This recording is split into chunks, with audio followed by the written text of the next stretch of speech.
taken down a lot of my socials, and um, that was for a reason. Uh, but I'd like to give an update what's going on right now. Um, I never would have thought 21 months ago when I got into that truck that you know we rented, uh, headed down to California to liquidate my favorite Harley at the time, so that we could do our launch of our business 6 days later.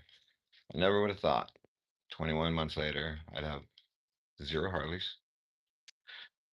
I'd have three illegal evictions on my record when I've never had one in my life. Three-quarters of my business inventory leveraged. Hey, hey, hey, little Layla. Um, I never thought that I'd be at war with an insurance company that we paid what we paid. Um, I never thought that I'd be in litigation with siblings over money. I never would have thought it possible that any of this would have happened. Anybody who's followed along through our journey, probably probably has to be thinking. I would be thinking personally. I'd be thinking, "What the fuck? Like, how does all that bad shit happen to one person? They had to have done something, something wrong, right? Something." I was a seatbelted passenger in in this vehicle. Okay. And I'm not going to throw out wild accusations. I'm not going to get worked up. It has nothing to do with that right now. What it has to do with is that I'll never forget being in that hospital bed. I got flown away from the scene, life flighted by Mercy Air. And I was in so much pain. Uh, and I got there and they did, ouch. Yeah, they did emergency surgery to, uh, to save my life. They cut me open. They took out my lower intestines. They took out part of my bladder, I think, part of my colon. I don't. My right lung collapsed. I remember sitting there thinking that day, laying it like when I got wheeled out, and Jessica just arrived at the hospital, and I didn't think too much of it at the time. But I remember laying there for those days that I was in the hospital with tubes down my throat, and doctor told me, that statistically with this this injury, that I lost 7 to 10 years off my life expectancy, and that if I didn't want to lose more, then I should avoid stress. I remember sitting there thinking to myself for days, because you're laying there days, and life kind of, I won't say life passed before my eyes and all that stuff. What I will say is, I remember thinking to myself, at least I paid for full coverage.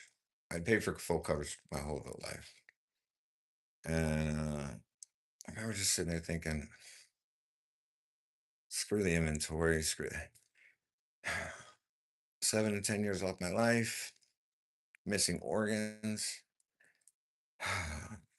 full coverage. Like Jessica got injured. Hey, we'll be okay.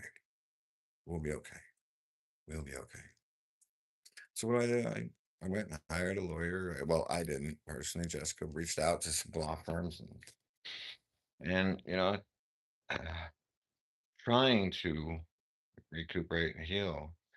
I didn't bring problems to my friends' front doors. Before that, I lost my parents, and there was some, you know, let's just say tomfoolery with that issue. And so I just kind of recluse myself a little bit. And I didn't engage in the normal fighting siblings and stuff at that point. I really just didn't. I had no desire to. Um, why? Why? Uh, I was I consider it a bribe. I mean, um, when I'm not gonna go into those details. It's not that. It's not important right now. My point to this is that um Christmas you should do Christmas is like bugging out. What are you doing? Hey, say hi. Say hi, everybody. Hmm? No, no, not gonna say hi. She's she's camera shy. So, all right, I drink a lot of liquid these days. Um, so point being is I didn't think any of this is gonna happen, right? I'm thinking, okay, well, uh, it'll be a few months, I guess, and but we'll be okay. We'll be okay. Uh, the funny thing is, my sibling portion of it, I wasn't even gonna go after him. Like, what they did was fucking horrible. Um, but it's one of those things that my mother, she was I mean, amazing soul. She trained me. She mentored me. She loved me. She was everything to me. And I mean, up if you let me try to bro. Um, up until the day she died, I mean, her last words on this earth were, "I love you" to me. And so the worst day of my life was that, really. Losing my mom and losing my dad following. It's pretty crazy. I bring it up because what we're going through now is well, it's horrible. I'm in litigation right now. I've had to learn all these crazy words. Okay, like I don't know if any of you guys know them. Hold on, I got because of that scar. Anytime I really sit, I lose my belt because of the injury to my abdominal area. Um, so point being, uh, some days are good, some days are bad. Uh, so I'm in litigation, and all these crazy words I was saying, I have to. There's words like spoliation. What the hell did that mean? I remember when I first learned what a demand letter was. I was like, demand letter. So we just, I mean, we paid for air cups and stuff, so we just tell the truth and demand that they compensate, right? I mean, that's how that goes. It's like, can I help out and do anything to help? And I didn't understand how intricate this industry is. And I just thought, okay, you pay for the coverage. As long as you have it, then you're okay. Boy, was I wrong. Boy, was I wrong. So today is the 13th of July. There's deadlines coming up. There's deadlines that have passed. There's there's a lot of things. I've uh I've written a couple of books, got a few more that are ready to be published, and I don't bring that up to plug my own books or anything like that. Honestly, I have no idea if I've sold one or not. I haven't logged in to see. I just put them out there. Uh, so today I'm finalizing form, some documents and these words that I had to learn, spoliation, sanctions, adverse inference, egregious. Yeah, I'll admit, I could have used it in a sentence a long time ago, but I now know what it means. um, oh man, unfair claims practices, um, intentional infliction of emotional damage. Weaponized absurdity. These are crazy words. They're words. They're just words. That's all they are. But the things behind them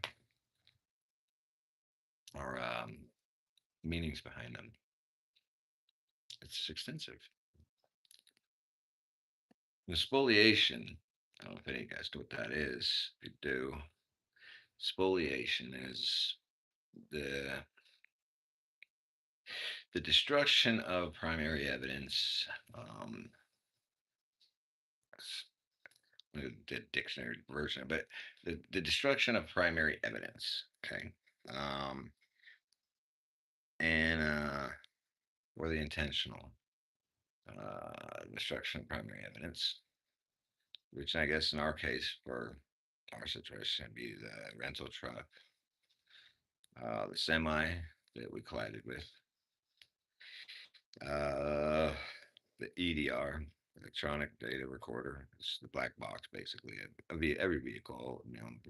Pretty last like 10, 15 years has a EDR. Um,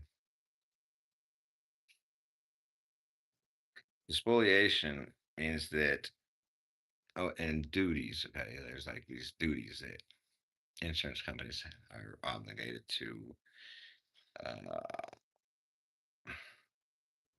obligated to do under like the Fair Claims, like Fair Claims, whatever the Fair Claims Act. It's a lot, guys. It's a lot. It's a lot. So if you're in a accident, you're in an accident, and it's, how do I put it? It's catastrophic. Okay, I mean there's catastrophic injuries. I just being flown away in like a helicopter, helo, medevac, out to hospital to get cut open. That's catastrophic. Now, as soon as there's knowledge of that, each entity involved has a duty to preserve evidence,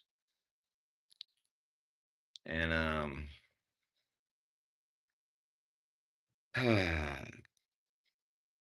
usually it's triggered by lawyers sending, hey, a preservation letter. Hey, you need to preserve this evidence. Blah blah. Litigation's imminent. Blah blah. But each entity has its own obligation to preserve evidence. Once litigation is imminent or known, or obviously relative, they should know. Okay. Um, so that's spoliation. If you destroy that evidence, that's spoliation. If you intentionally do it, that's potential spoliation. Now, there's this thing called adverse inference. Okay. Now, it kind of goes along with spoliation. And I'm no lawyer, by the way. Make that very clear. Nor do I want to be. I don't want to be anywhere near this situation, but it's something that's been dumped in my lap. So, adverse inference. Adverse inference instructions is basically this.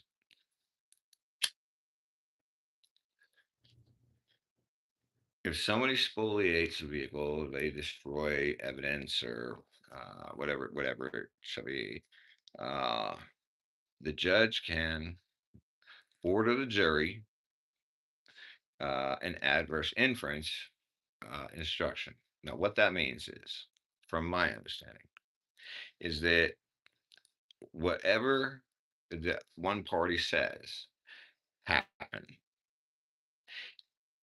if the other party destroyed the evidence, the judge can order adverse inference instructions to the jury, stating that anything that the plaintiff said, or the plaintiff, me and Jessica, says about that evidence, the jury has to assume that it's basically true, and so that it would hurt the other side's case. So basically, what we allege, um, because of the destruction of this evidence, it would basically it would confirm what we say, and it would hurt the entity that had the responsibility or the duty to preserve that evidence. Okay.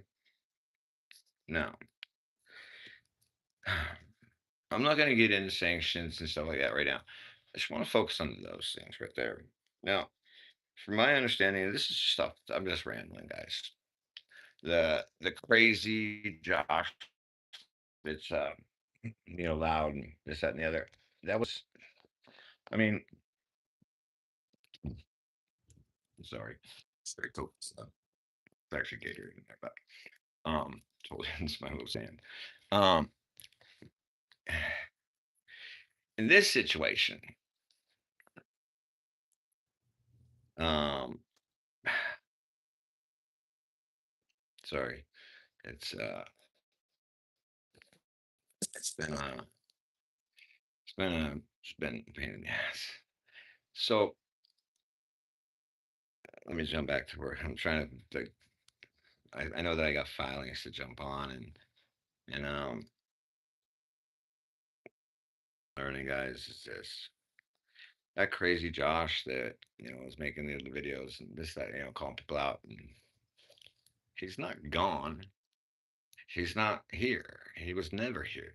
Anybody that knows me really knows me. Knows that I fight hard. I love hard, and I'm loyal. I don't lie, cheat, or steal. I don't do those things. So, um, reason I bring that up is this: what I'm learning through this whole process is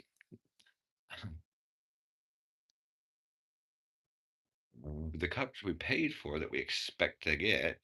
Something bad happens. Shouldn't they be? They should be there. Well, not only are they not there, they they have they have certain duties. Okay, let's just go over this really quick. There's certain duties that an insurance company in the state of Nevada has to follow. It's like certain like there's like seven of them. I don't have, they're written down and stuff, and I got some of them in my head that I'll pop off the top of my head. But maybe I'm wrong. Maybe I'm wrong. They have a duty to defend. They have a duty to defend the policyholder. They have a duty to defend that policyholder's interests and hold them to the same standard that they would hold their own interests. Okay. So it means that they can't make a decision about your claims or your policy or your situation to increase their bottom line. They have to make the decision fairly with your interests the same exact as theirs. Okay. They also have the duty. What was it? Um, they have to explain all available coverages under your policy. Okay, if something happens. Okay, so that means if something happens, they have a duty to explain, literally explain, not omit, not hold back, explain all available coverages under your policy for that situation. They have they have to what is it? They have to make uh, fair and prompt um, settlements um, when liability is relatively clear. Okay, which leads me into the next one. They have a duty to do a proper and thorough investigation of all facts known and reinvestigate if new facts are brought to the table. Maybe I'm wrong. So leave in the comments or something if I'm misunderstanding that.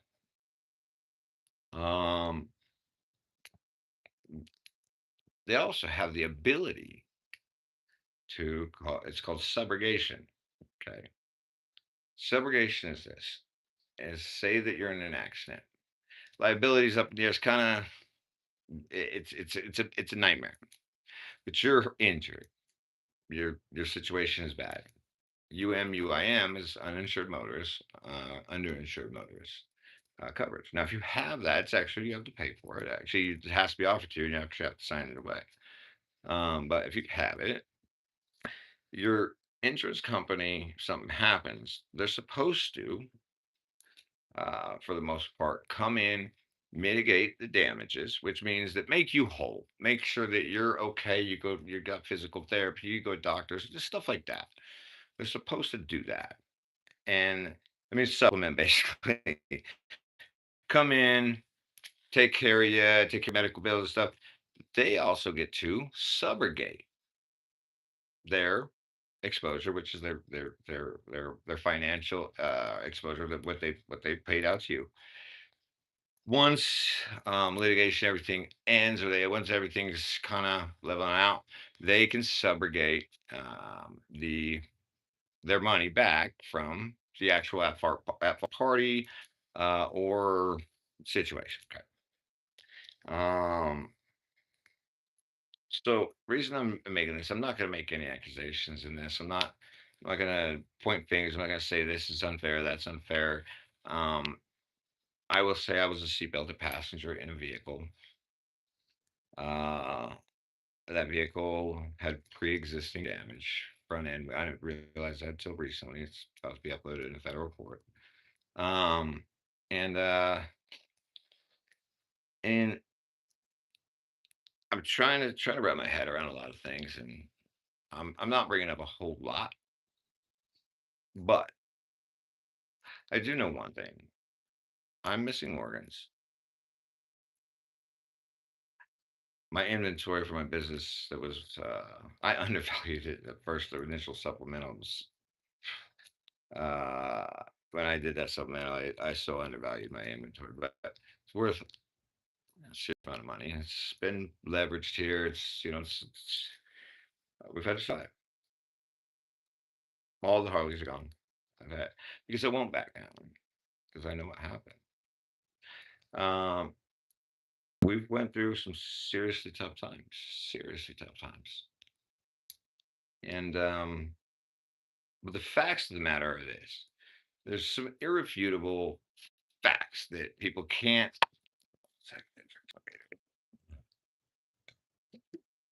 There's a few more facts that are just up for discussion. Okay, they're just not. I was a seatbelted passenger. Okay. Rental truck, fully insured. Harley, fully insured. Brand new 10,000-pound straps holding it down in the bed of the truck.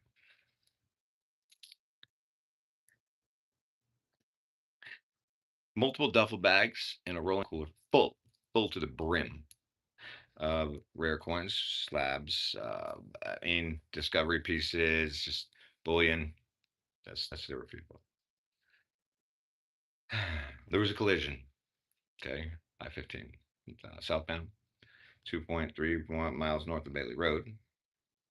CHP was responding. Now, these are facts. These are irrefutable. They're facts. I was labeled unresponsive. I was still awake, but I couldn't really speak because my torso just was pretty tore up. What else? Let's see here. CHP was there. 3 officers. I think that's San Bernardino Sheriff's Department officer was there. I was flown away in Mercy Air. Okay, to UMC for emergency surgery. My wife, who was driving, she was seatbelted at the time. She got knocked out. She had chest pains and stuff. I mean, come on. Uh, she uh, she was left at the scene. Obviously, the police report said that there was no digital media, which means no dash cam, body cam, stuff like that. Okay, I get it. I'm in possession of digital media. Um, let's see here. Uh, it also says that my wife, Jessica Markle, was taken nowhere. Was taken nowhere. Um, I have. I mean, there's obviously now evidence that she was taken from the scene by a tow truck driver to a tow yard. Uh, Met there by the responding officer, Officer L. Perther, um, who proceeded to wait for her to get property from vehicle and transport her and his police cruiser across state lines to Nevada and drop her in the middle of a casino parking lot. Not at, not at the front door. That even that's I know sounds ludicrous. Um, those are all facts. Facts. Took her 6 hours to hitchhike. She couldn't tell people it was in the duffel bags in the rolling cooler because when you're rolling around that kind of wealth, uh, well, you were just in a 70-mile-an-hour car accident with the semi truck. Well, security kind of gave her a little rough time and treated her like a vagrant. Until she had to leave and stuff. But these are irrefutable facts. They're facts. That happened. Okay. So I'm in surgery. This is happening to my wife, and she wasn't able to get all the inventory out of the truck and so the other. Now you'd think that that is just a outrageously crazy story. I mean, it's a horrible movie or a really good docu or I mean, something, right?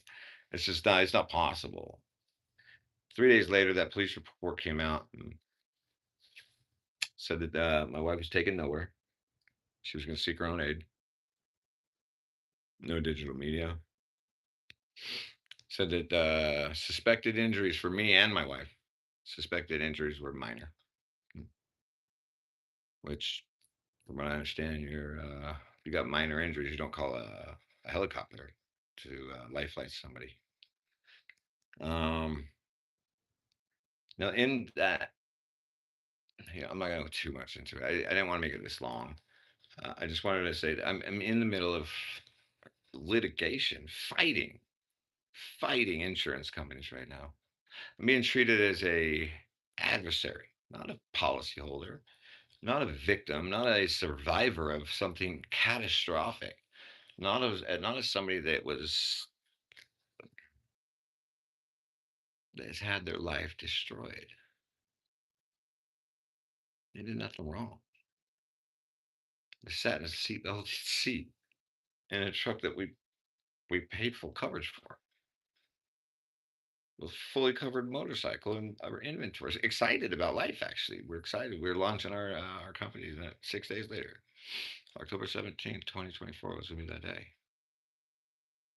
And since then, we've been illegally evicted. We've been fraud has been literally fraud is documented fraud has happened to us.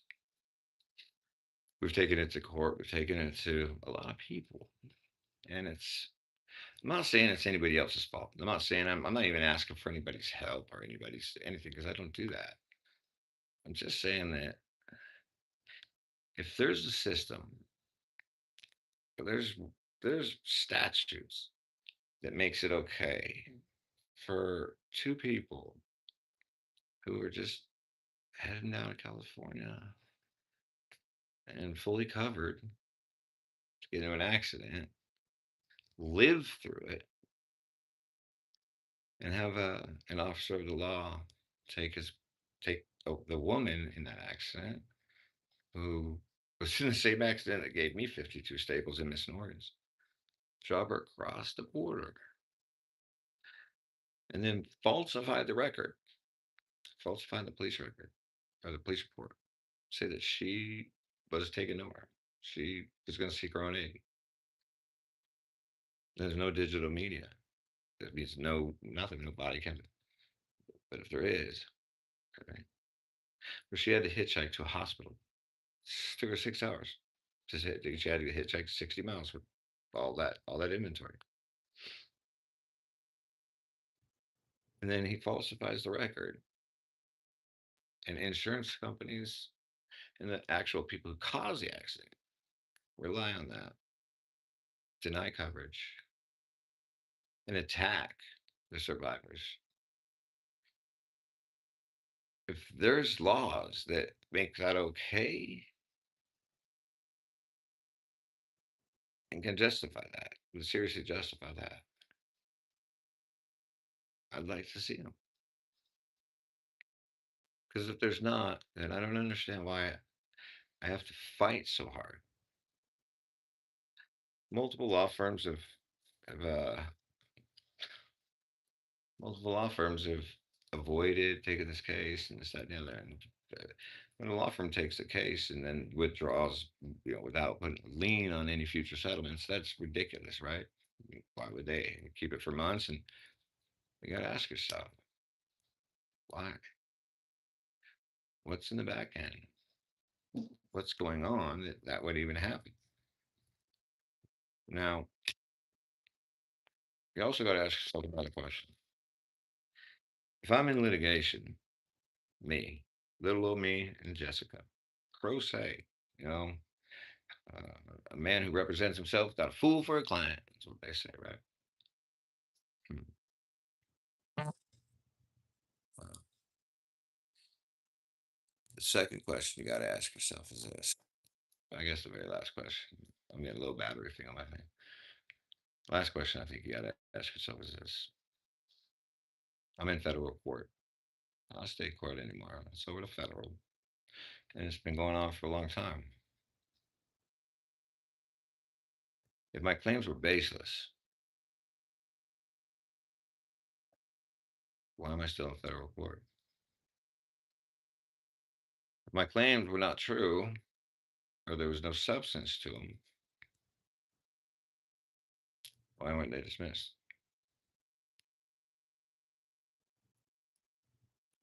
One thing I got to say about federal court is this.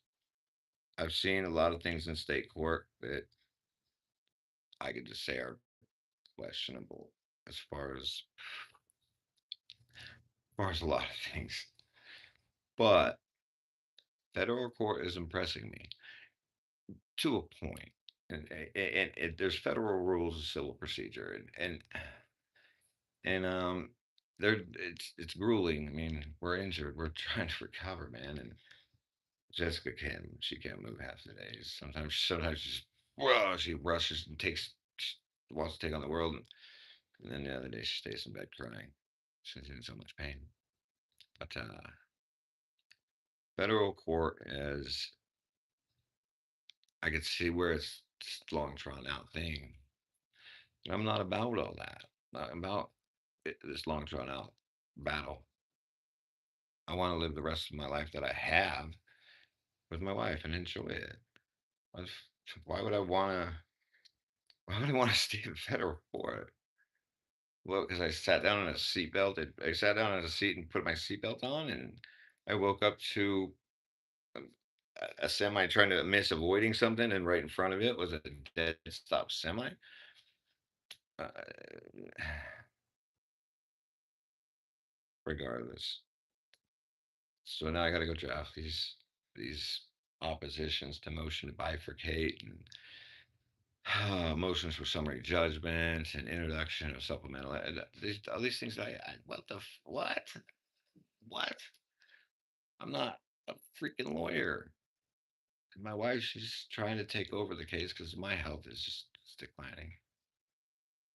I should probably mention that doctor that told me I lost 7 to 10 years. Consider you, Mr. Markle. Your body took a blow. You're lucky to be here, but you need to avoid stress at all costs. Because if you can't avoid stress in the next 12 to 18 months, your body needs time to regenerate, heal, all that stuff. Um, if you can't avoid stress, then you probably won't make it much longer than that. Uh, that was we're in 21.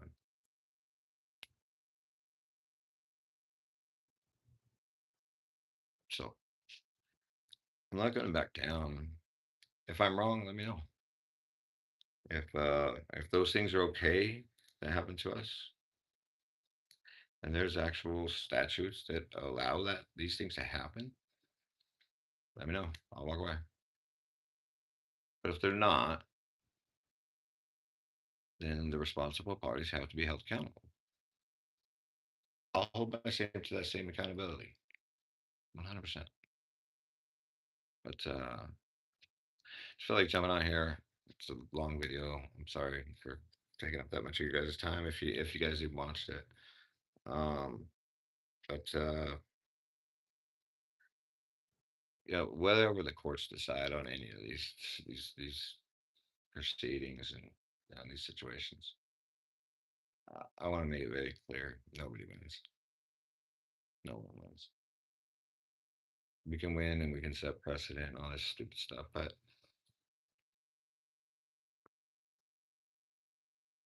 no one wins. We're putting federal judges in the worst situation in the world. If the federal judge sides with the insurance companies and says, "Yeah, it's okay," and, yeah, there's justification for abandoning the woman in the parking lot, and they don't owe you anything, and you get gutted, and they're this injured and she's this injured, and they don't. There's no contraction. There's nothing. No compensation. Well, that's going to be really, really, really, really bad for that judge because put him in a position to say it's okay to abandon a woman across a border into another state and just dump her while her husband's getting cut open for life-saving surgery.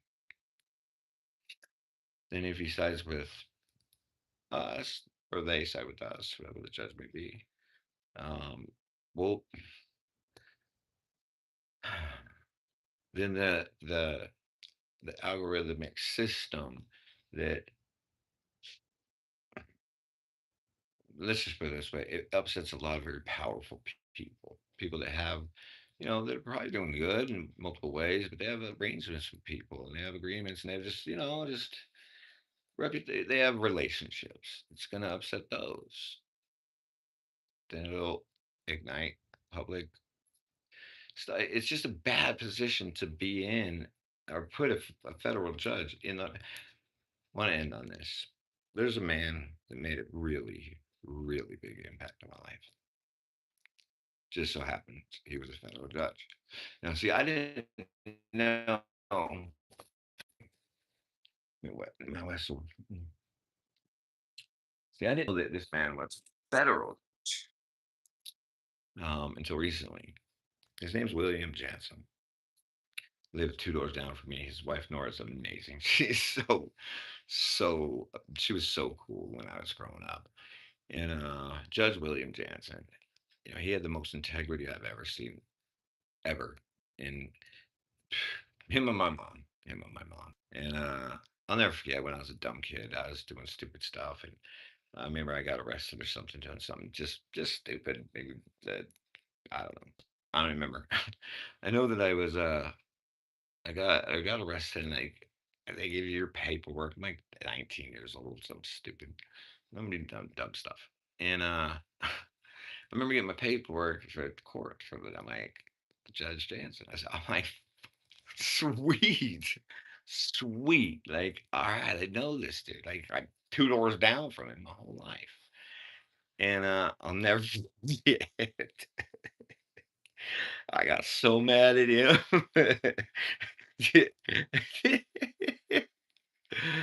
Oh, and don't go walking on his lawn either, by the way. Nora will come out and she'll lose her mind.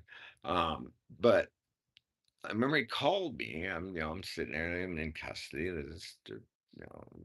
And I stood up and I'm confident. I'm looking at him like, sweet, Judge Jansen. We had Bill or whatever. They did Judge Jansen. So I always called him Judge Jansen.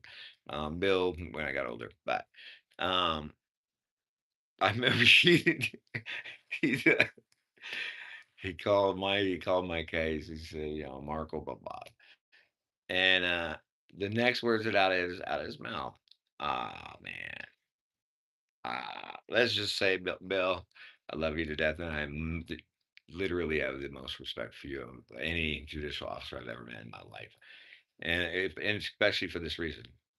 First words out of his mouth were, "I have to recuse myself from this case. I know the plaintiff. I mean, I know the defendant." And and it set it out for like another 30 days. Thing is, I had a lawyer coming, but I was just like, okay, cool, Judge Jansen. I was so mad. I'm sorry. I was so mad. I'm like, how did you not just like OR me? Just like it was for some petty dumb stuff. That was integrity, and I didn't get that till later on. Instantly, instantly, instantly, he had to recuse himself. I was like, 19 doing some dumb stuff, and you're like, "Ooh, sweet, I got it in." Uh, no, I didn't. No, I didn't. And my hat is off to you, Judge Jansen. That's a level of integrity that my mother had. God rest her soul, and I try to live up to every day, as you'll see in my filings. So, anyways, much love to everybody. I just wanted to jump on. There's no crazy Josh screaming into the void. And anybody that thinks that I was doing it for showmanship, no, just real emotion, man. But I told everybody the other day I'm taking my life back, and I am. I am. It doesn't mean that I'm giving up. I will never give up. Anybody who knows me knows that. I won't back down from a fight, but I won't instigate one either. I'm doing my best. So is Jessica. So hopefully, like and share this video. Very cool. Um, we appreciate the support, but there's no more craziness. Josh was actually really never here. It was just some reactions to some situations that we were going through, and we still are. Figured I'd give you guys an update. So we can come back on these documents and answer oppositions to bifurcate. And oh, bifurcation means separating two different uh, allegations inside of one pleading and try to separate them for, in some cases, judiciary efficiency. In other cases, to not let certain evidence be drawn into the crossover. So I've got to address those tonight, and I have some other stuff I got to address too, and hopefully I hit the deadlines. So I love you guys. Um, God bless America. Honor 250 years.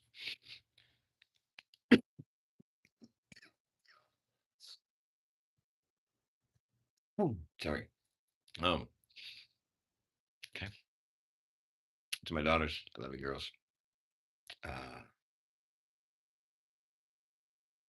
to everybody else, if you got if you've heard, if you know me, some people know me, and a lot of people know me, but I reclused myself a lot for for good reason. A lot of it. Um, if you're interested in knowing why, reach out. Just message me. My phone goes off quite a bit right now. So like Messenger or something. I'm still like old school Facebook dude. Like there's all these socials and stuff that like I guess I'm on, but I don't really mess with that too much. Yeah, you got my number. Reach out. If I haven't heard from you in a while, and you're under some impression, reach out and ask me. I'm going to tell you the truth. So later.